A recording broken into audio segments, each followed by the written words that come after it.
एक बार एक राजा भेष बदलकर रात में अपने नगर में घूम रहा था। ये देखने के लिए कि उसके नगर में सब कैसा चल रहा है, लोग किस तरह रह रहे, कहीं कोई गलत काम तो नहीं कर रहा है। अचानक तेज बारिश होने लगी। उसने एक मकान का दरवाजा खटखटाया। अंदर से गृहस्वामी की आवाज आई, कौन है? राजा ने कहा, मैं कई दिनों से भूखा हूँ। भूख की वजह से मेरी जान निकल रही है। जो कुछ हो मुझे तुरंत खाने को दे दो। गृहस्वामी स्वयं अपनी पत्नी व बच्चों सहित 3 दिन से भूखा था। घर में खाने का एक दाना तक नहीं था। गृहस्वामी बड़े धर्म संकट में पड़ गया। उसे समझ नहीं आ रहा था कि वह अपने भूखे अतिथि को भोजन कहां से खिलाए। तभी उसके मन में एक विचार आया। वह घर से बाहर निकला और घर के सामने एक दुकान से मुट्ठी भर चावल चुरा लाया। उस गृहस्वामी ने अपनी पत्नी से उन चावल को पकाकर उन्हें अतिथि को खिलाने के लिए कहा। अगले दिन दुकानदार ने राजा से पड़ोसी की शिकायत की और कहा कि उसने दुकान से चावल चुराए हैं। राजा ने तत्काल उस व्यक्ति को बुलवाया और चावलों की चोरी के बारे में पूछा।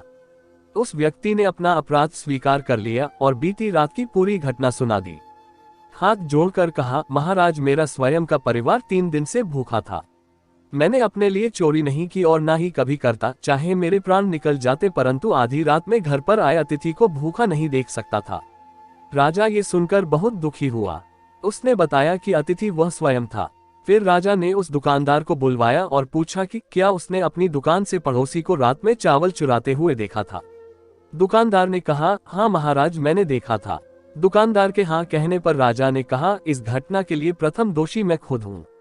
दूसरा दोषी दुकानदार है, जिसने रात में पड़ोसी को चावल चुराते हुए तो देख लिया, लेकिन 3 दिन से पड़ोसी सहित उसका पूरा परिवार भूखा था, वो नहीं देख पाया। इसने अपना पड़ोस धर्म नहीं निभाया। राजा ने उस दुकानदार को जाने के लिए कहा और उस गृह स्वामी अतिथि निष्ठा भाव से प्रसन्न होकर 2000 सोने की अशफिया उससे इनाम में दी। इस कहानी से हमें ये शिक्षा मिलती है कि अगर दूसरों का भला करेंगे तो हमारे साथ भी भला ही होगा। वो कहते हैं, न कर भला तो हो भला।